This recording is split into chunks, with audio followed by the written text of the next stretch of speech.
siguiente semana, el día miércoles, ¿no? Entonces todavía tenemos la siguiente semana más la parte práctica que hacer de esto de lo que es la planificación, ¿ya?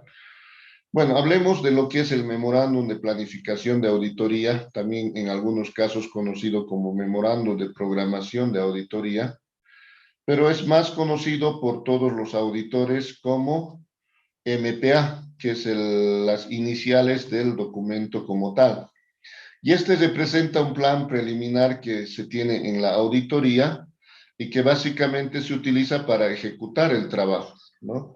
El mismo, el memorando de planificación de auditoría concluye con lo que es la preparación de los programas de auditoría. El contenido de este documento en su generalidad y que vamos a ir viendo con el ejemplo respectivo que hay en la parte de lo que es el texto, tenemos la parte de los términos de referencia, pero también tenemos la información sobre antecedentes y operaciones de la entidad. En el primer caso de los términos de referencia vemos los antecedentes de la auditoría, el objetivo, el objeto, el alcance, la metodología y las disposiciones legales. En otras palabras, es el entorno en el cual vamos a realizar la auditoría. De todas maneras, este contenido, como les decía, vamos a ir observándolo más adelante. También tenemos la parte de lo que es la información sobre antecedentes y las operaciones de la entidad. Cuando hablamos de información sobre antecedentes, estamos viendo a la institución desde su creación hasta hoy, digamos, si hacemos la auditoría al 2021. Y de la misma manera tenemos que conocer a qué se dedica la empresa, cuál es la naturaleza jurídica, cuál es su organización, quién es el personal importante dentro de esta institución. Todos esos elementos los recopilamos en este acápite. Pero también tenemos que conocer lo que son los sistemas de información financiera contable. Es decir, a través de qué sistema computarizado, si es que lo hubiera, emite sus estados financieros la empresa, ¿ya? Pero también dentro de esto tenemos la parte de lo que son las políticas contables. Las políticas contables en las disposiciones legales o no. El ambiente de control es una evaluación del control interno que nosotros lo vamos a ir haciendo y que también tenemos que verlo en la parte práctica, pero también está en la parte de lo que son los factores externos que pueden afectar las operaciones. Estos factores surgen de manera explicando de qué se trata. Las consideraciones sobre significatividad y muestreo, que es muy importante tomarlos en cuenta. La historia de auditoría, esto no para copiar los trabajos anteriores, sino para tener una idea de las áreas de riesgo, que pueden seguir siendo áreas de riesgo o por ahí han sido superadas, ¿no? No es para tomar en cuenta como para copiarme los resultados de auditorías anteriores, sino simplemente para conocer la realidad institucional. La evaluación de riesgos y enfoque de auditoría es el elemento fundamental que define los procedimientos de auditoría que van a estar escritos, ordenados en el programa de trabajo, que es el último punto acá, pero que no es parte del, como anexo al MPA, pero sí se identifica en el MPA lo que son los programas de trabajo. La administración del trabajo no es otra cosa que dar a conocer cuál es el equipo con el que se basa el trabajo de la auditoría y como tal debemos identificar quién es el gerente, el supervisor, los auditores junior, ¿no? Para realizar el trabajo, ¿de acuerdo? Entonces esto vamos a ir viendo mixto.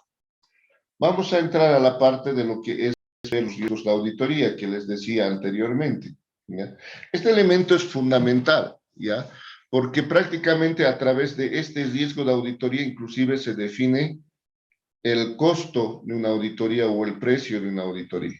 Sin embargo, muchos usuarios de la auditoría no conocen o no entienden esta parte y si a veces tenemos la posibilidad de que nosotros mismos no entendemos esta circunstancia.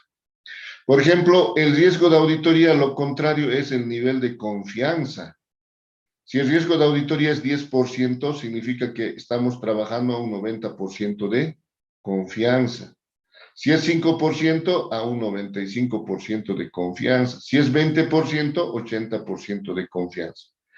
Entonces, es muy importante ello. Cuanto más sea la confianza, también será pues, más el costo de una auditoría, porque implica asegurarse con mayor detenimiento y detalle sobre la inexistencia o no de posibles errores e irregularidades. Este riesgo de auditoría está compuesto por tres riesgos: el riesgo de inherente, el riesgo de control y el riesgo de detección. ¿De qué trata el riesgo inherente? El riesgo inherente trata de lo que son los riesgos inmersos que no pueden ser controlados por el ente y están en el entorno externo o interno. Para eso se toma conocimiento de los factores externos, precisamente en el memorándum de planificación de auditoría. Y acá nosotros tenemos un ejemplo para una fácil comprensión. Un riesgo inherente, por ejemplo, en estas dos últimas gestiones, 2020-2021, fue la pandemia del COVID-19. Entonces, como ven ustedes, prácticamente este riesgo está definido por ese factor que no puede ser controlado por la institución ni por nadie, ¿verdad? Y de esos existen muchos, ¿no?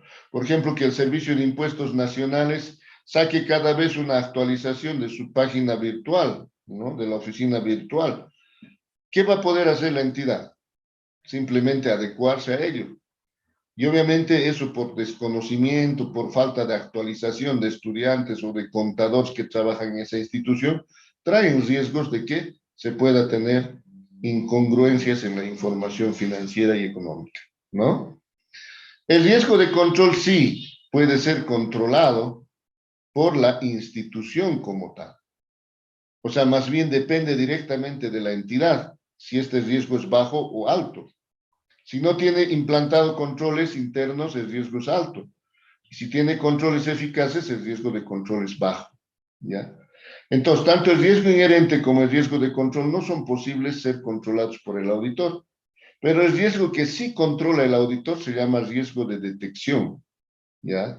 Este riesgo de detección implica de que nuestros procedimientos como auditores, estamos hablando de procedimientos de cumplimiento sustantivos, fallen o no detecten errores o fraudes significativos en los estados financieros, ¿ya? Entonces, el único riesgo que nosotros controlamos es este. A comparación de los otros, el riesgo inherente y de control, con este riesgo debemos de ser capaces de manejar el riesgo de auditoría. Significa que el riesgo de auditoría se tiene que mantener en 10% y no definimos si el riesgo inherente y de control son altos. Si fueran altos, para llegar a un 10%, ¿qué tiene que ser el riesgo de detección? Muy bajo, ¿no? O sea, tiene que ir a lo bajo para que el riesgo de auditoría sea más o menos razonable. No funciona matemáticamente esto, pero es una orientación que nos da respecto a cómo nosotros debemos manejar el criterio del auditor en relación a lo que son la evaluación de riesgos. No es matemático, pero acá tenemos un ejemplo donde estamos despejando el riesgo de detección, porque el riesgo de auditoría se conoce. ¿Cuándo se conoce? Cuando contratamos la auditoría. ¿A qué nivel de confianza estamos ofreciendo nosotros? El riesgo inherente, bueno, no depende de nosotros, hay que conocerlo cuánto tendrá, y el riesgo de control de la misma manera. Entonces acá tenemos una parte de lo que es una tablita que no siempre es la que se tiene que manejar, sino simplemente una referencial, donde está el riesgo calificado bajo, hay un nivel de confianza del 80% y lo que es el restante es el riesgo de auditoría. En este caso es riesgo nomás, ¿no? De lo que es control, 20%. Si es medio, 50-50. Si es alto, 20% de confianza y 80% de riesgo, ¿no? Entonces, con esa tablita aplicamos en un ejemplo de que nosotros como auditores ofrecemos un 95% de confianza y consideramos en la calificación el riesgo inherente bajo,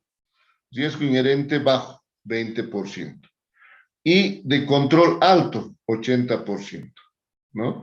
Entonces, decimos acá, en decimales, 5% de riesgo de auditoría, estamos reemplazando 0,5, dividido entre 0,20 por 0,80, que son los riesgos conocidos y evaluados del riesgo inherente y de control, haciendo un total de 0,3125. Este resultado significa que el auditor puede asumir un riesgo de detección del 31.25% en hacer los procedimientos de auditoría, para ofrecer una seguridad del 95% de que serán identificados algunos aspectos, errores o fraudes materiales que existan en los estados financieros, ¿no? Nuevamente les digo, no es matemático, pero así funciona directamente el criterio del auditor cuando tiene que evaluar este riesgo.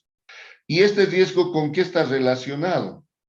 O sea, este nivel de riesgo, ¿con qué tengo que asumir? Con mis procedimientos de auditoría, ¿no?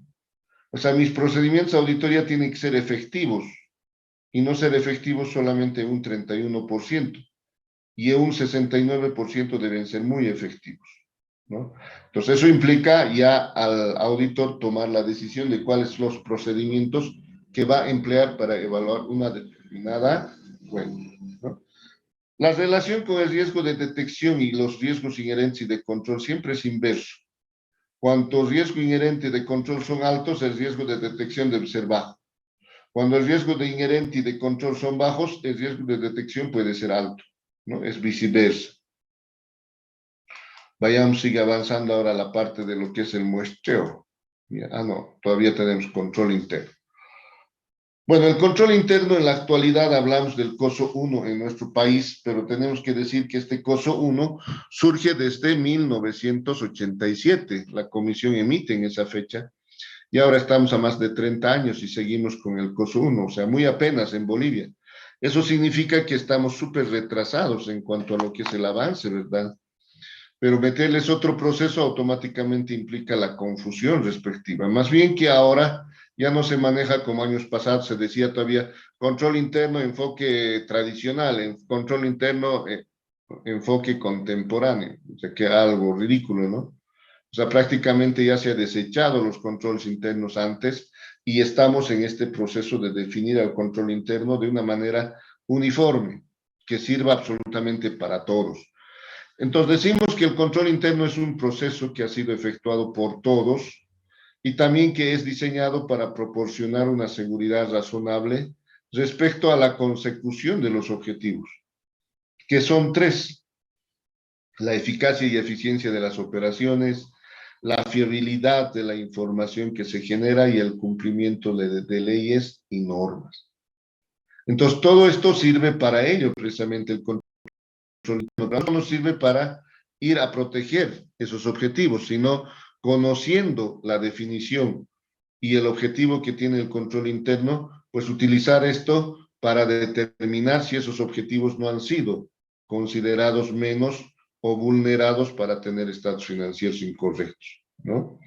Entonces, un proceso se dice porque no es algo estático, es dinámico. Es responsabilidad de todos, desde el socio hasta el último portero o el menos que sea en la institución. Nos proporcionan una seguridad razonable. Cuando habla de la seguridad razonable, reconoce la existencia de limitaciones, ¿ya? Ahorita, por ejemplo, nosotros tenemos, ¿no?, una seguridad de la base de datos. Les he dicho a ustedes que, por ejemplo, accedan con cámaras, etcétera. Pero ese control interno que debería ser efectivo no es tal porque no están atendiendo, hay muchos que están distraídos, están haciendo otras cosas, porque precisamente la limitación principal, ¿quiénes son? Somos nosotros las personas.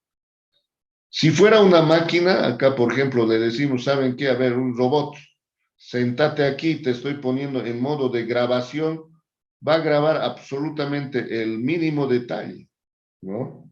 Mientras que la persona no va a hacer eso. Así esté sentado al frente, ¿no?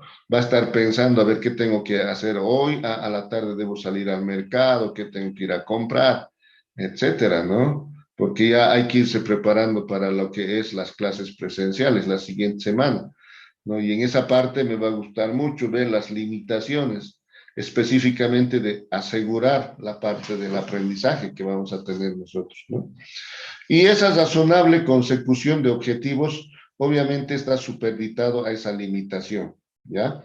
Yo siempre les ponía un ejemplo en este caso de que en la parte de la asistencia, pongamos, no, ya la siguiente semana, un día miércoles, aunque de ustedes ya no es a primera hora, ¿no? Con el otro paralelo tengo a primera hora. Y el ingreso es a las 10:45, pero como siempre salen unos cuantos para salir a comprarse algo, aunque ahora yo creo que tenemos que evitar eso por la pandemia.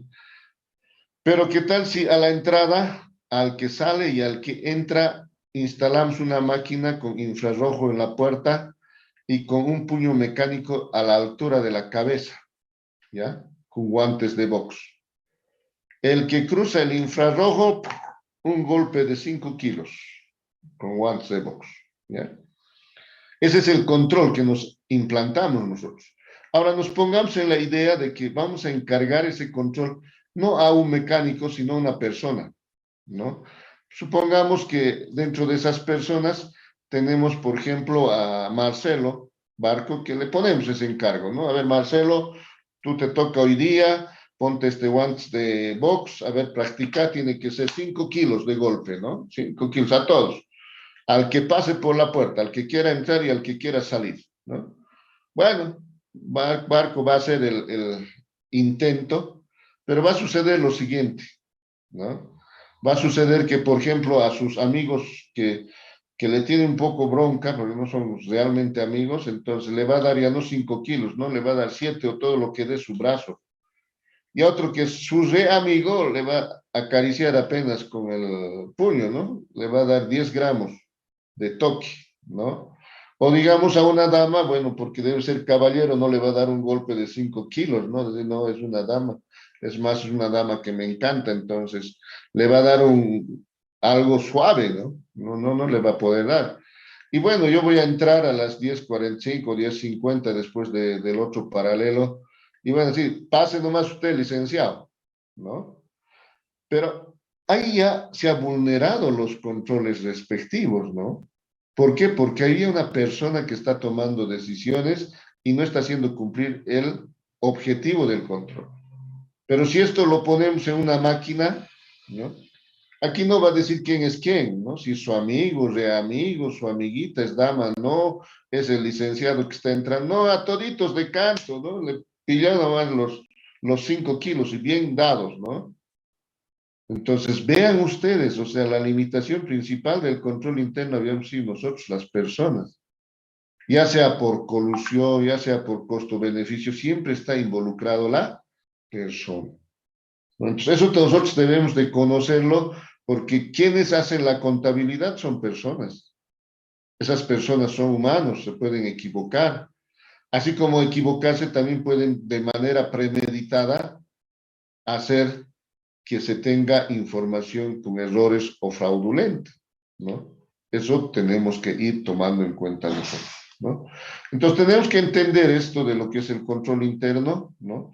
Y aquí tenemos prácticamente lo que tenemos en concepto descrito en el COSO 1, que nos dice que es un proceso estructurado, consistente y continuo, implementado a través de toda la organización, para identificar, evaluar, medir y reportar las amenazas, oportunidades que afecten el logro de sus objetivos, clasificados en estratégicos, operativos, confiabilidad de los reportes y cumplimiento de leyes y regulaciones aplicables.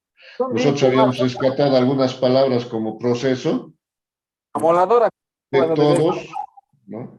Para identificar, evaluar y reportar amenazas y oportunidades, estamos hablando de la razonabilidad del logro de los objetivos referidos a esos tres aspectos, ¿no? Entonces, estamos dentro de la limitación respectiva, ¿ya?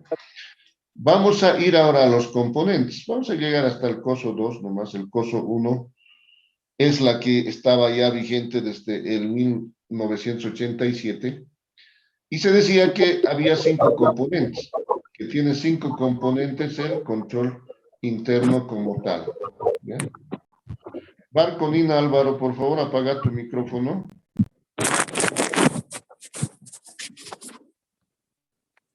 Listen.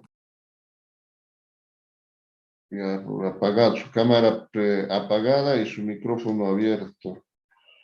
Entonces teníamos 5 componentes de control interno. El entorno de control, así como está en el grafiquito, soporta prácticamente todo lo que está arriba. Imagínense que esto es un edificio, ¿no?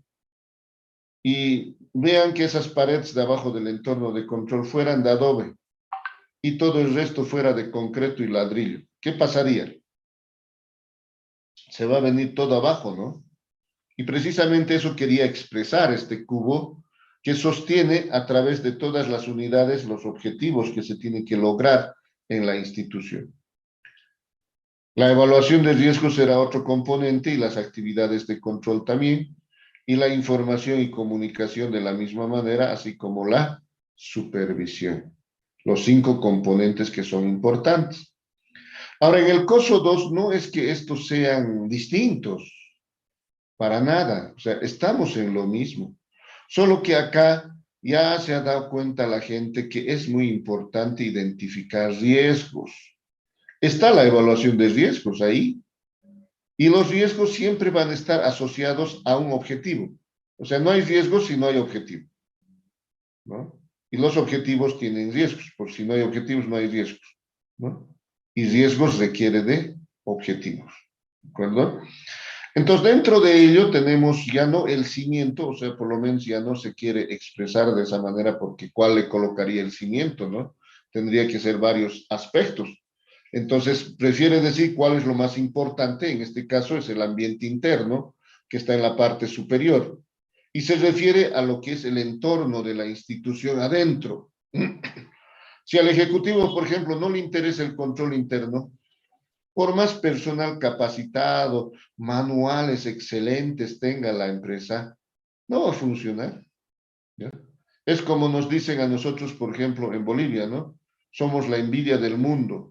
¿Por qué? Porque tenemos las mejores normas y disposiciones legales, hecho como para Suiza, ¿no? En este caso, ¿en qué fallamos? En que prácticamente no acatamos las mismas. Ese es el gran problema que tenemos nosotros dentro de lo que es nuestro país, ¿ya? Entonces, esos aspectos tenemos que ir viéndolo y observándolo nosotros, ¿de acuerdo? Otro aspecto que tengo que ir considerando, el establecimiento de objetivos. El establecimiento de objetivos, ¿no? Estaba en el entorno de control, no es que estaba ausente, pero como les decía, ya hay que clarificar ese componente para que uno le dé la importancia, porque si no le da la importancia y le dice, está dentro del entorno de control, por ahí se olvida de alguno. Si yo les digo cuáles son los factores del entorno de control, no me van a poder decir, pues todos, ¿no? Y ese es el gran problema, ¿de acuerdo? Entonces, dentro de esto, un minutito, por favor, a mí me está...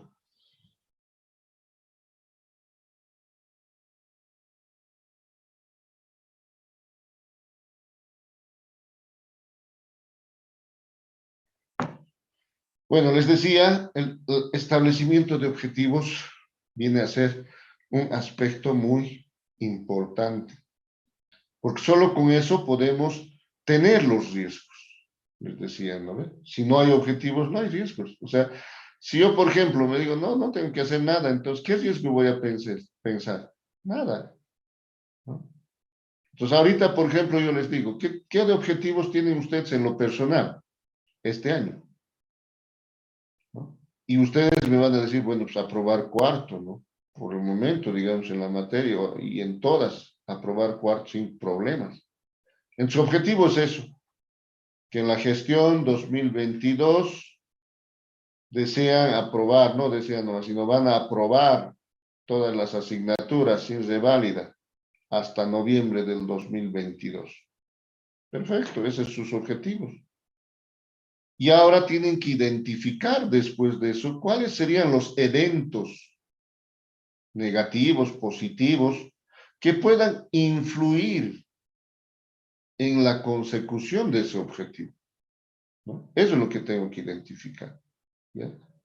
A ver, vayamos a unos 2 ejemplos o 3 que me puedan dar, que pueda impedir que ese objetivo se cumpla, porque debe ser el objetivo de todos, no creo que no sea el objetivo de todos ahora, ¿no? A ver, Lisette Chino, Sí, licenciado. a ver, uno de los eventos que puede impedir que ese objetivo que le he dicho no se pueda cumplir. Mm, No prestar atención en clases para No así no prestar poder. atención en clases, ya, perfecto. Otro, de Mm, Colque, Rocío. Lisa, ¿Qué puede pasar para que usted no pueda conseguir ese objetivo? obstáculo. ¿Qué va a pasar para mí? ¿No? Como dijo Lisa, no se escucha. ¿Qué puede pasar para que su objetivo de aprobar el cuarto año de esta gestión no se cumpla? ¿Qué evento tendría que pasar para que eso no cumpla? Pues no pasar clases, pues, sí. No pasar clases, no atender, no pasar clases, ya. Estefanía Lave, Licenciado, podría ser quizá un accidente. ya, un accidente, ¿cierto? Listo, es un evento. A ver, a Rocío Colqui, Lisa, ¿qué puede pasar? ¿Qué evento puede pasar para que no cumpla con el objetivo? pues no atender las clases, no pasar clases, Ya no está ir. todo. Ya han dicho sus compañeros, no creo que sea el único evento, ¿no? A ver, puede ser otro. Mm,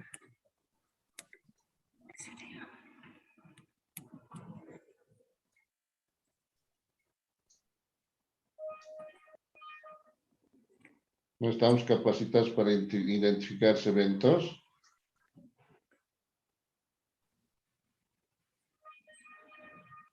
Ya pues, puede ser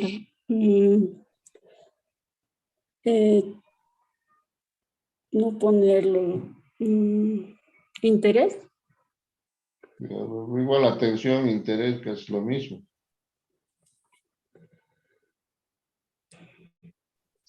dejarlo el año, ¿Ah? dejarlo el año, ¿Por qué, pero? Eso es la consecuencia. ¿Por qué puedes dejar? porque no está en disposición ¿Qué? de tiempo, puede ser. Ya, factor tiempo. A ver, vayamos con esos 4 ejemplos, ¿no? ¿Qué hemos hecho? Hemos establecido un objetivo, ¿no? No hemos escrito, pero hemos dicho que queremos vencer cuarto año. Y hemos identificado eventos, ¿no? Y esos eventos conllevan pues, riesgos, ¿no? El riesgo tiene que ser evaluado en cuanto a probabilidad de ocurrencia, ¿no? Y costo, ¿ya? Ahora vayamos, por ejemplo, no atender en clases. Eso, cada uno tiene su particularidad, le digo, ¿no? Es igualito que las empresas. No se puede decir, esto tiene un riesgo del 20, o probabilidad del 20%, costo 80%. No, no, no tiene, ¿ya? A algunos les va a costar más, a algunos menos. En algunos la probabilidad es mayor y en algunos menos, ¿ya?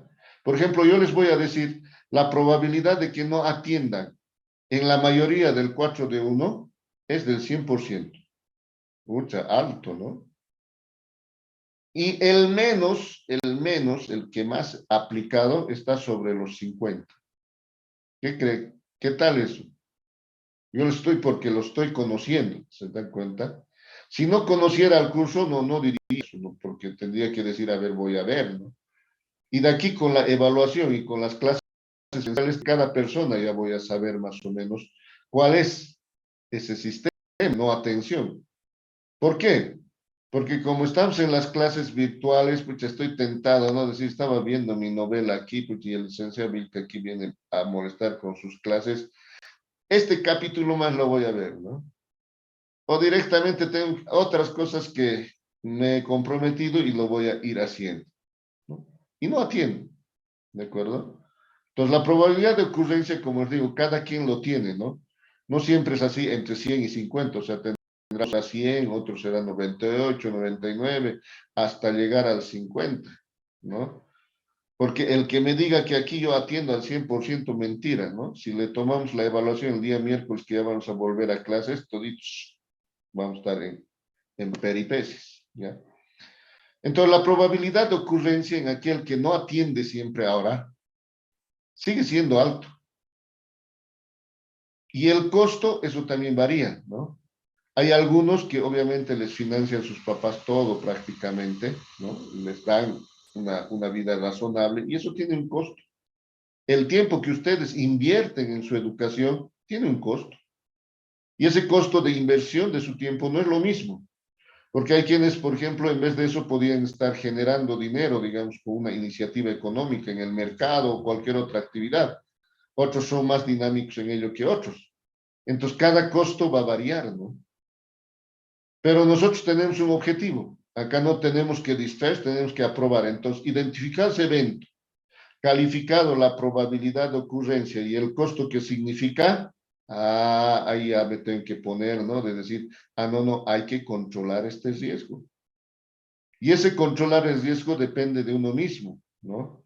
El primero que podemos ir diciendo es ya, para evitar esos malos hábitos, el día de clases yo me voy a apagar el celular para que ni siquiera esté tentado en tocarlo. Ya es una actividad de control. Respuesta al riesgo, para yo atenderlo, ¿no? O por ahí porque me distraigo, la causa no es porque, bueno, no quiera atender, sino que yo trabajo en la noche, ¿no? Y en la noche estoy hasta las 4 de la mañana, me levanto a las 8, 8:30, estoy pasando clases, me da sueño, ¿qué voy a atender? Entonces, en ese caso, por ejemplo, tengo que ir respondiendo a los riesgos. Por ahí alguien va a decir, bueno, por costo-beneficio yo tengo que seguir trabajando porque tengo que sustentarme y lo voy a dejar el estudio, ¿no? Entonces, en este caso, ya prácticamente uno ya está desechando el objetivo. Pero tranquilamente también puede decir, voy a hacer el esfuerzo necesario para no poder tener la distracción respectiva y voy a seguir adelante. Y entonces en ese proceso automáticamente va a tener que tomar acciones, respuestas a los riesgos. Tendrá que salir un poco más temprano del trabajo posiblemente, ¿no? O tal vez finalmente asumir el riesgo, decir, bueno, voy a ir, bueno, por mi suerte por ahí me toca una evaluación justo de lo que he atendido, ¿no? Por ahí también. Entonces está asumiendo el riesgo, ¿ya? El de transferir el riesgo, por ejemplo, ocurre ahora, ¿no? Eso ocurre en muchos estudiantes, no tanto en el diurno, más en el vespertino, pero eso no es decir nada, ¿no? ¿Qué dicen? Muchas, como no he atendido, respuesta al riesgo, que yo repruebe la asignatura, y en el internet, en el Face ponen, ¿no? Se busca auxiliar de auditoría, ¿no? Y normalmente los auxiliares dicen, ¿con quién pasas? Con el licenciado Vilca, no, arreglátela nomás, ¿no? Entonces, esa es la respuesta al riesgo que en este momento están buscando, ¿ya? Pero en otras circunstancias, en lo sano, esa respuesta tiene que ser propositiva desde la perspectiva de una persona, ¿no? Ya no transferir el riesgo a otros, ¿de acuerdo? Y para eso lo que estamos haciendo es actividades de control. Hay alguno que decía, no asisto a clases, y tengo que identificar cuál es el riesgo de ello. Probabilidad de ocurrencia alta porque trabajo en ese horario. Costo, bueno, mira, la matrícula para empezar, ¿no? Y un tiempo de mi vida más porque no voy a salir profesional, ¿no? Valúe eso y tiene una probabilidad y un costo. Y ahí responde, pues, al riesgo, ¿no? Si trabajo, tengo que sacrificar o trabajo directamente o estudio para que tengo que ir recuperando esta parte de lo que es la respuesta al riesgo, ¿no? Entonces, en todo caso, puedo tener, no solo es factor, yo le estoy poniendo un ejemplo, ¿no? Cuidado que diga, este siempre había sido la causa, ¿no? Cada quien tiene su causa distinta. Hay que, por ejemplo, no asiste a clases o no va a poder asistir a clases presenciales porque ya no está aquí. Como ha venido desde Tupiza, se ha ido a Tupiza y ahora medio veis que vuelva, ¿no? Entonces es otro tipo, o sea, la respuesta al riesgo de él o de ella después trasladarse nuevamente acá, tener su vida nuevamente acá para poder continuar con sus estudios, ¿no? Entonces, ahí tenemos que ir viendo nosotros que las respuestas son distintas. Alguien decía, bueno, me puedo enfermar, ¿no? Claro que se puede enfermar. Más aún ahora, por ejemplo, hasta puede causar la muerte, ¿no? El COVID-19 que está de moda, ¿no? Si a mí me cae, me hace daño, entro a una situación de fallecer, el objetivo no sirve de nada, pues, ¿no? Es un evento que puede pasar. Probabilidad de ocurrencia, alta, medio, bajo, dependerá de cada persona. Por ejemplo, va a ser alto en las personas que no se han vacunado. Va a ser moderado abajo en aquellas que sí se han vacunado. Pero también este riesgo va a implicar la parte de la utilización de las medidas de bioseguridad, que son las respuestas a los riesgos, ¿no?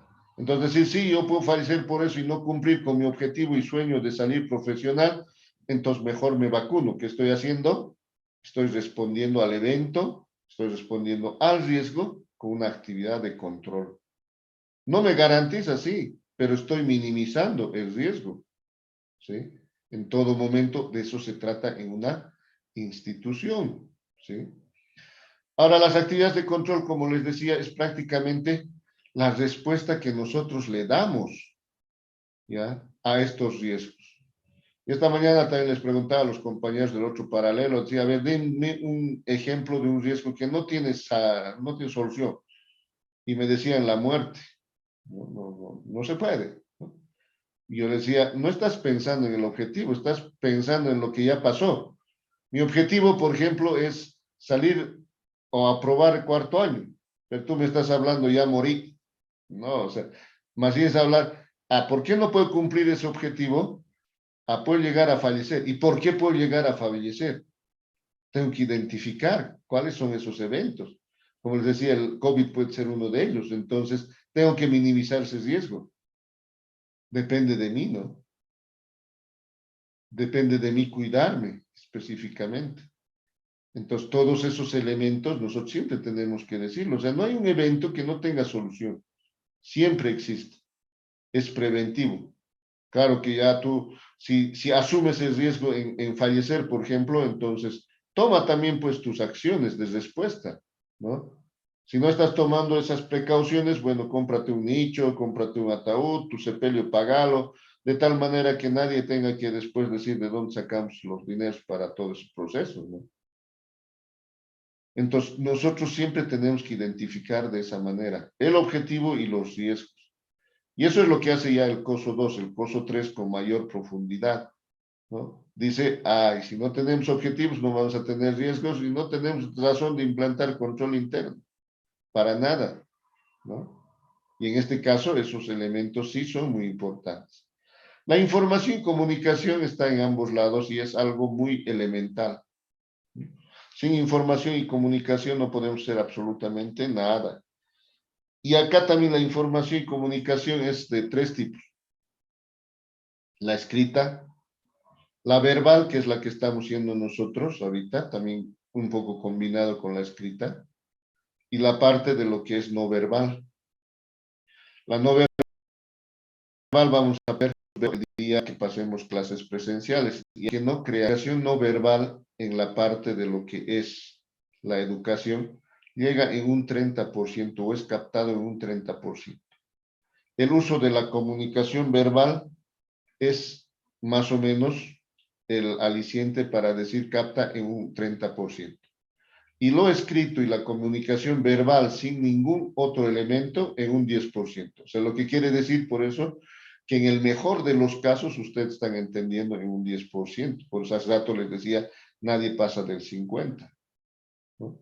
En el mejor de los casos, el aprendizaje comprobado científicamente es en un 60 a 70% en las clases presenciales, utilizando todos estos elementos desde la perspectiva del que está comunicando sus conocimientos y de parte del receptor. ¿Y por qué no llega al 100%? Porque existen ruidos de comunicación. Y a esos ruidos no nos referimos al que dejó su micrófono abierto o acá mismo pasa carros o alguien está gritando. No se trata de ese tipo de ruido, sino a la distorsión que existe en la comunicación original hacia el receptor. Porque no es lo mismo de decir, a ver, sobre ese cubo, ¿no? Y ustedes pueden decir, por ejemplo, sobre ese cubo, entenderlo donde está escrito operaciones, informes financieros, cumplimiento. O pueden entender sobre ese cubo supervisión, información y comunicación, actividades de control, evaluación de riesgo su entorno. Depende desde qué visión lo estén viendo ustedes, ¿sí? Entonces tenemos que considerar eso, que no siempre se entiende de la misma manera que el informante o el emisor en este caso está dando la información, pues el receptor está de otra manera, ¿no? Y en la información y comunicación, ¿saben cuál es el elemento fundamental? Es la confianza. Aunque sabemos, lamentablemente no lo practicamos. ¿Quiénes tienen problemas en su familia? ¿Quiénes tienen problemas en pareja? ¿Quiénes tienen problemas entre amigos? Y a ver, analicen cuál es el problema fundamental y van a llegar a la respuesta sencilla de qué es la información y comunicación. Pero bueno, como estamos enojados, no pienso hablarle un año a este odioso, odiosa. ¿No? No se comunican, no se informan y eso nunca se va a solucionar, ¿no? Y van a cumplir un año más tal vez, ¿sí? La información y comunicación es muy importante. Y ahí tiene que estar la confianza. Pongamos un ejemplo. A ver, una parejita, vamos a suponer, se citan para hoy a las 4 de la tarde en la plaza, en el relojito. Bueno. Y sucede que la señorita no llega. El otro espera, que espera, por ahí se ha atrasado, etcétera, nada. Cuando le reclama, el otro dice, ¿por qué no has venido? ¿Qué ha pasado? Ah, no, así siempre a veces me pasa, no, porque me había olvidado. No, se ha olvidado. Al día siguiente otra vez. Nos encontramos 4 de la tarde, mismo lugar. ¿Qué creen? ¿Que le va a creer el otro? No, ¿verdad? O sea, le va a decir automáticamente, ¿y vendrás? ¿En serio? Mínimo, ¿no? Si es que no toma la decisión ahora de plantarle, él ya también. Ya no hay confianza. Pero si esa información en su momento le hubiera dicho 4 de la tarde, a las 4 menos 5, por favor, no voy a poder venir porque no voy a poder salir de mi casa. Ah, hay información y comunicación, ¿no? Como hoy, por ejemplo, yo no podía entrar justo a las 11 menos cuarto, les he mandado un mensaje, entonces pueden disponer de su tiempo, ¿no? Pero la próxima vez, ¿no? Y esto nos ocurre a nosotros, ¿no? Ustedes reniegan porque, bueno, el docente finalmente, cuando quiere, entra y cuando ¿no?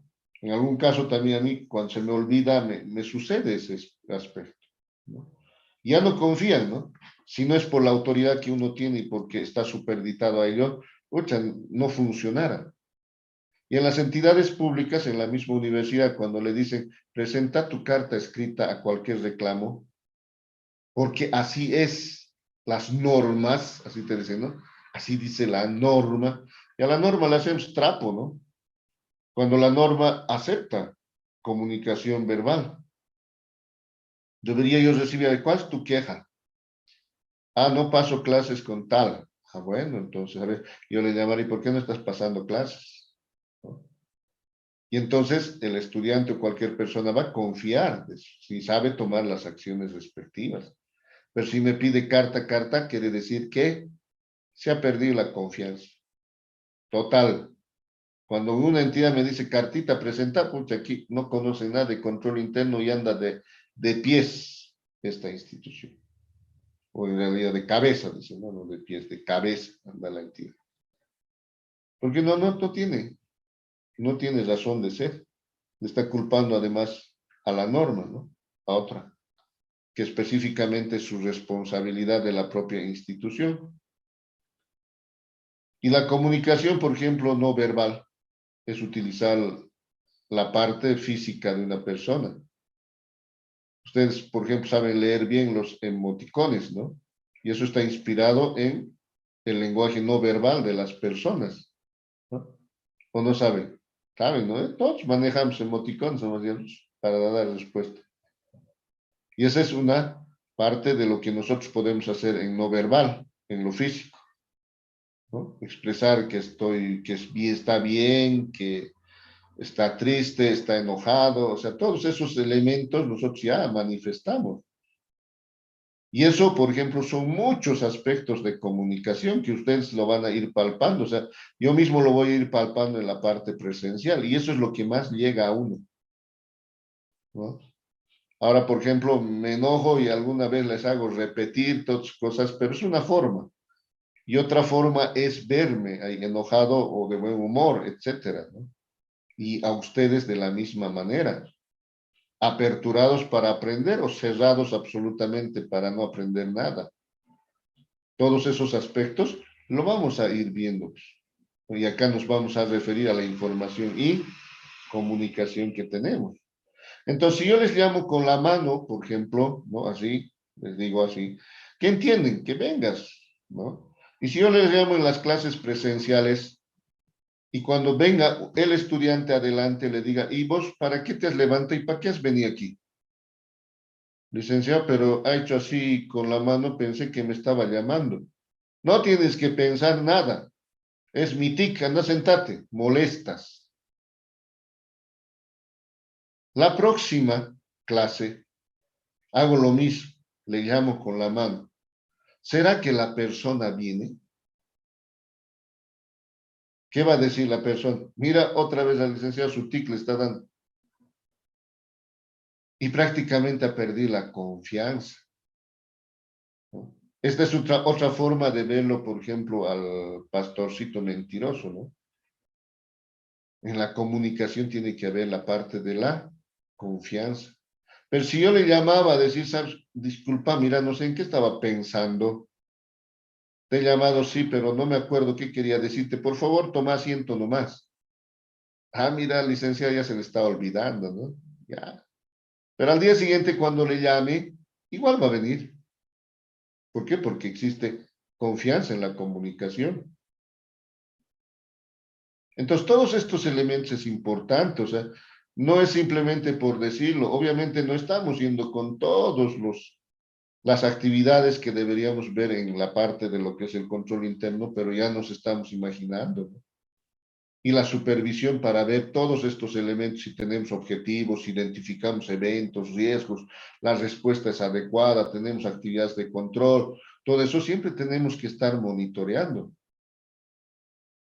Entonces, ustedes ven que este control interno fácilmente lo puedo yo aplicar en mi casa, ¿no?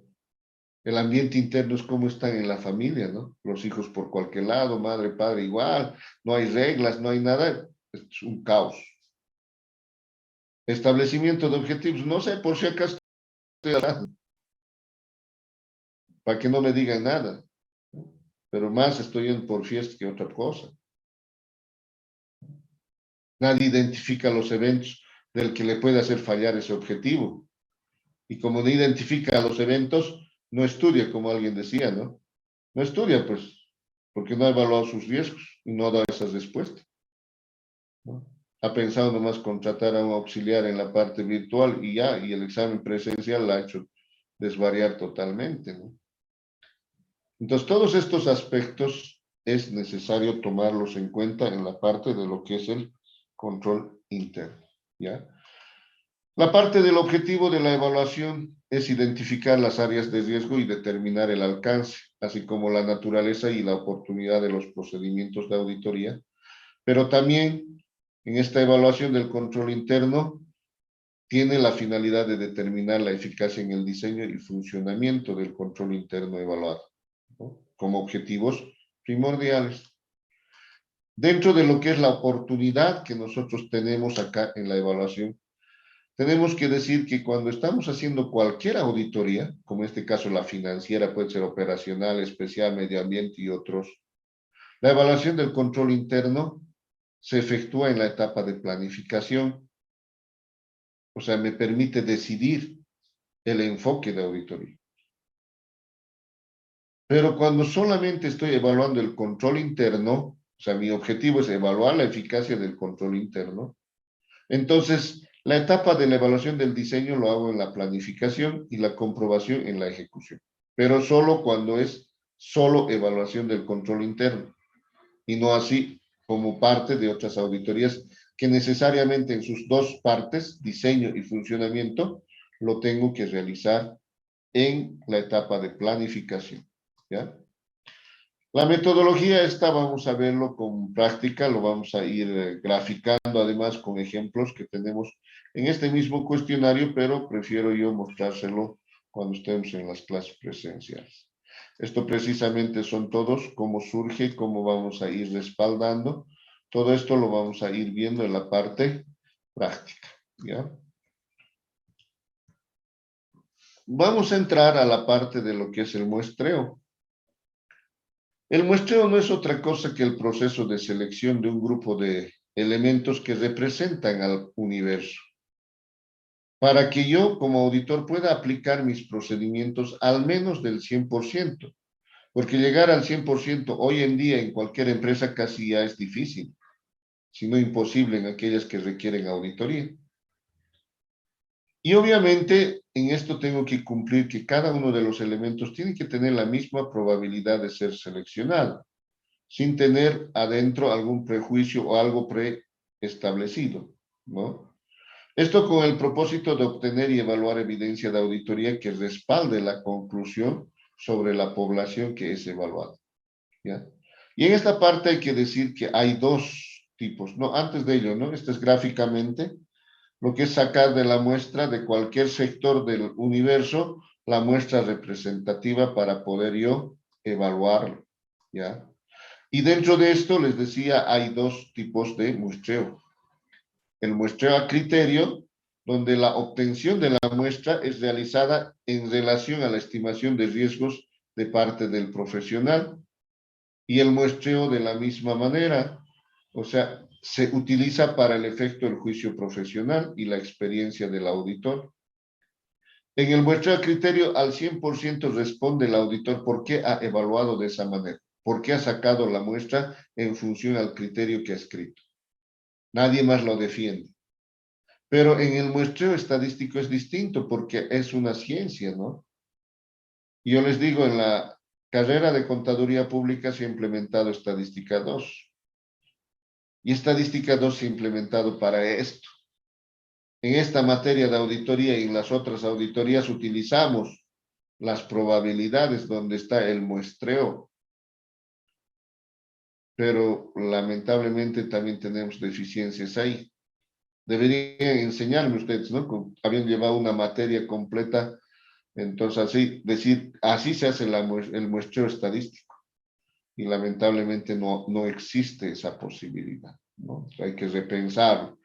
De todas maneras, este proceso de muestreo se obtiene aplicando las leyes que conocemos como las probabilidades. Y a nosotros los auditores nos permite ya medir y controlar el riesgo de muestreo, ¿no? Entonces, dentro de esto, tenemos que decir que a mayor elemento, a mayor cantidad de universo, la respuesta es más certera. ¿Cómo, no? O sea, si es 100,000, digamos, el universo, es más efectivo que si aplicamos un muestreo a 2,000. Pero debería ser inverso, ¿no? Cuanto hay pocas operaciones, yo no me debería equivocar tanto. No, más bien, cuanto hay mucha población, el muestreo estadístico tiene menos probabilidad de equivocarse. Bien raro es, ¿no? A ver, vayamos a ejemplificar, ¿no? A ver, si usted lanza una moneda al aire, ¿qué probabilidad existe de que tenga cara y qué probabilidad existe de que sea número? O escudo número, como le llaman. 50-50, ¿no? Entonces, ¿cuál es el porcentaje de error? Si yo le digo, va a salir número, ¿cuál es el riesgo de que me equivoque? 50%. ¿Ya? Ahora veamos, lanzo 2 veces la moneda. ¿qué probabilidad existe de que me salga un error en ello? Igual, 50-50, ¿no? 50%. Uno que me salga, otro que no me salga. Pero ¿qué pasa en función al riesgo? ¿Qué riesgo estoy asumiendo? Ya el riesgo ya no es del total, ¿no? De un 100%, sino ya va rebajando a la mitad. Ahora, ¿qué pasa si yo lanzo 10 veces? Igual, tengo la probabilidad de que me salga 5 veces cara y 5 veces el otro. ¿Qué tal si me sale 6 números y 4 escudos? He tenido un error de 1. Ese error de 1 con respecto a 10, ¿cuánto es? 1 dividido entre 10 por 100, 10%. El error ya es del 10%. Cuando nosotros teníamos un error del 100%, del 50%, ahora es del 100%. O perdón, del 10%. Ahora veamos en 100 lanzamientos, uno tras otro. Probabilidad de que me salga escudo o cara. Igual, 50-50. Pero en la realidad, me sale 55 números y 45 caras. Me ha fallado en 5. 5 dividido entre 100, que es el total. ¿Cuánto por ciento es? 5%. Entonces el error se disminuye al 5%. O sea, cuanto más veces de lanzamiento exista, el porcentaje de error va a ir disminuyendo. Eso es lo bonito de la estadística, ¿no? Si yo, por ejemplo, tengo 10,000 lanzamientos de lo mismo, ¿qué probabilidad de que me salga cara o escudo? 50-50. Pero me sale de los 10,000, 5,100 números y 4,900 me ha salido el escudo. 100 el error. 100 dividido entre 10,000. Básicamente casi nada, ¿no? Entonces, cuanto más alto el universo, mayor la certeza estadística en la parte de lo que es el muestreo. Ahora, dentro de los muestreos estadísticos, ¿sabes qué cosa se confunde? ¿No? Normalmente se vas a sacar muestreo estadístico. Y me dicen, muestreo aleatorio, hay que sacarle 100.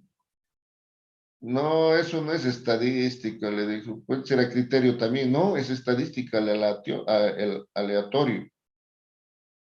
No, es la forma de obtención de la muestra. El muestreo estadístico es otra cosa, o sea, es definir cuál va a ser el tamaño de la muestra. Y la parte de la extracción del azar es parte de esa muestra que requiere que toda la población tenga la misma probabilidad de ser seleccionada.